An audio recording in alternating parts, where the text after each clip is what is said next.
अकेला एक अंबेडकर और उसकी मैगजीन्स, उनकी मैगजीन्स मूक न्याय हो, बहिष्कृत भारत हो, उनको भी पत्रिकाएं निकालनी पड़ी क्योंकि मेन स्ट्रीम मीडिया उनके खिलाफ था।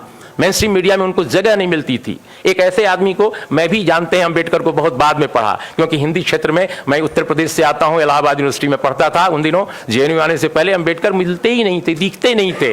दुनिया भर के लोग मिल जाते थे, अंबेडकर कभी नहीं मिलते थे किताब की दुकानों पर। लेकिन जब से अंबेडकर मैंने पढ़ा तो मुझे महसूस हुआ कि हिंदुस्तान की धरती पर अनोखा स्कॉलर, एक ऐसा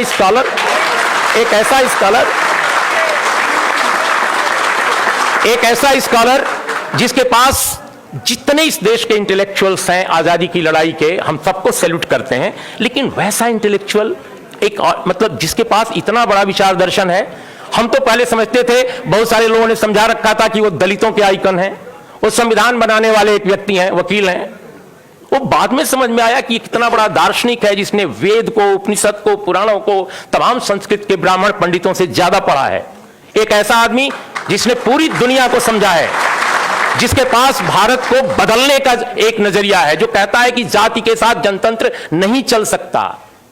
और उस अंबेडकर को लोगों ने जातियों का नेता बना दिया, जाति का देवता बना दिया। वो अंबेडकर कहते हैं कि जातियों के साथ समाज में, हमारे देश में यह जनतंत्र नहीं कायम रह सकता। एफर्मेटिव एक्शन उस अंबेडकर की देन है अपने देश में।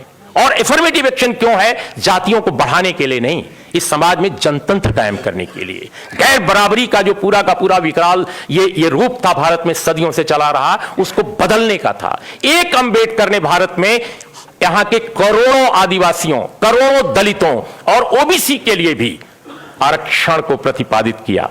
एक अंबेडकर ने। आज उसी अंबेडकर के कारण इतने दलित नेता, इतने पिछड़े नेता, इतने आदिवासी नेता हैं। अब सबके रहते हुए आरक्षण लुट गया।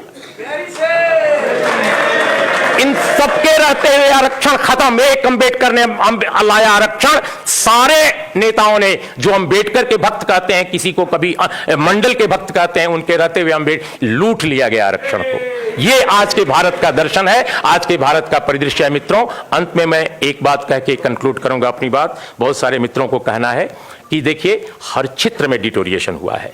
जर्नलिज्म में भी एक जमाना था, जैसा मैंने कहा, कि अंबेडकर को नहीं छापा जाता था, अंबेडकर को नहीं सुना जाता था। लेकिन एक दौर ऐसा भी आया जब अपने समाज में गणेश शंकर विद्यार्थी जैसे पत्रकार थे। एक जमाना था जब प्रेमचंद जैसे लेखक और पत्रकार थे। मुझे विश्वास है कि अगर गणेश शंकर विद्यार्थी होते, सवर्ण समाज में पैदा हुए, तो आज यहां मंच पर होते वो भी। लेकिन आप बताइए मुझे कि यहां पर मुझे क्यों आना पड़ रहा है?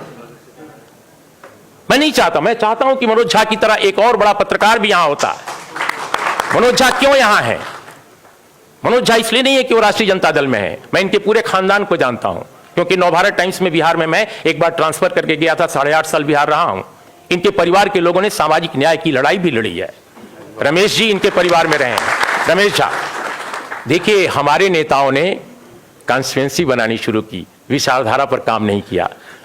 आज अगर तेजस्वी यादव की पार्टी के रघुवंश बाबू नाक बहुत सिकोड़ते हैं कि वैशाली के, चूंकि उनको चुनाव वहां लड़ना है, कि आरक्षण क्यों ऐसे, इस पर नहीं बोलना चाहिए था, इस पर ये स्टैंड लेना है, क्यों? हम साफ साफ आज बोलना चाहते हैं कुछ बातें, बिल्कुल कंक्लूड कर रहे हैं। इसलिए कि उनको डर है कि अपर कास्ट को कोर्ट नहीं देगा। अरे भाई, अपर कास्ट को आपने समझाया ही नहीं, अपर कास्ट को आपने समझाया ही नहीं। अपर कास्ट को भी समझाने की जरूरत है, क्योंकि जिस तरह की संरचना बनाई गई है इस देश में हिंदुत्व द्वारा, हिंदुत्व फासिज्म द्वारा, वो न केवल माइनॉरिटी के खिलाफ है, न केवल दलित के खिलाफ है, न केवल ओबीसी के खिलाफ है, बल्कि अपर कास्ट के खिलाफ है। अपर कास्ट को उसने जहरीला, उसके दिमागों में जहर घोल रहे हैं, उसको मनुष्य होने से दूर कर रहे हैं, अमानवीय बना रहे हैं। एक ऐसे समाज की रचना कर रहे हैं ये लोग, जो समाज न केवल विभाजित है, बल्कि इस देश को खंड खंड कर देगा। तो हमारे नेताओं ने अंबेडकर डायलॉग करते थे, अंबेडकर विमर्श करते थे।